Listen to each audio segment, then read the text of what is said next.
Andito na sila. Dassery, Vision Patrick, and of course, Coach Dun! Let's go! Hello, guys! Coach, Thank you po. Uy, nilagyan. Thank you. Nagulat kami sa inyo eh. Dito po kayo. Diyos ko. Grabe to. Pagod, ano? Pagod pero nakaka-satisfy kasi we finally did it. Yes po. And sobrang happy kami sa mga comment ng judges kasi na-appreciate nila yung performance namin. Oo naman. Ikaw, Coach Dun, happy ka naman. Yes, as in, may part dun na parang gusto ko nang tumalon talaga. celebrate na. Tumalon and iyak.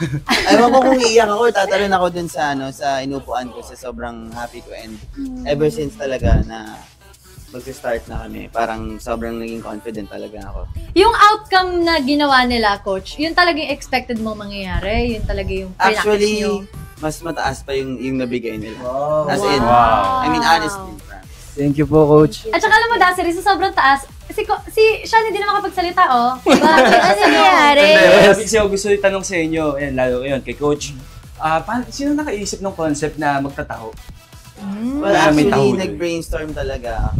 Isip ko din talaga siya kung paano siya mabibigyan ng connection since pareha silang nasa sa pop world like K-pop and P-pop. At the same time, may Filipino aspect pa rin na nandun. Very groovy yung song na pinili nyo, Yes. Coach. And medyo na-challenge ka, syempre, Dassery, at taas niya ng timbs mo. Yeah, Tas actually, ano pa kayo? it's still hard pa. Hindi pa anong tawag yung break In. Break in. Break in. Yan. So, parang hard siya, kaya medyo nahirapan ako sa stage. Pero syempre, fashion is life. Yeah. Sabi ko sa'yo, di ba? Si Dassery hindi lang basta pang sayaw, yan pang fashion din talaga. Iba-iba. Kahit mabigat to, kailangan bipitin to kasi nga maganda siya.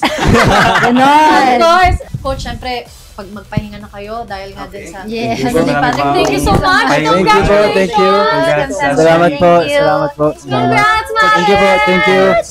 Thank you. Thank you. Congrats.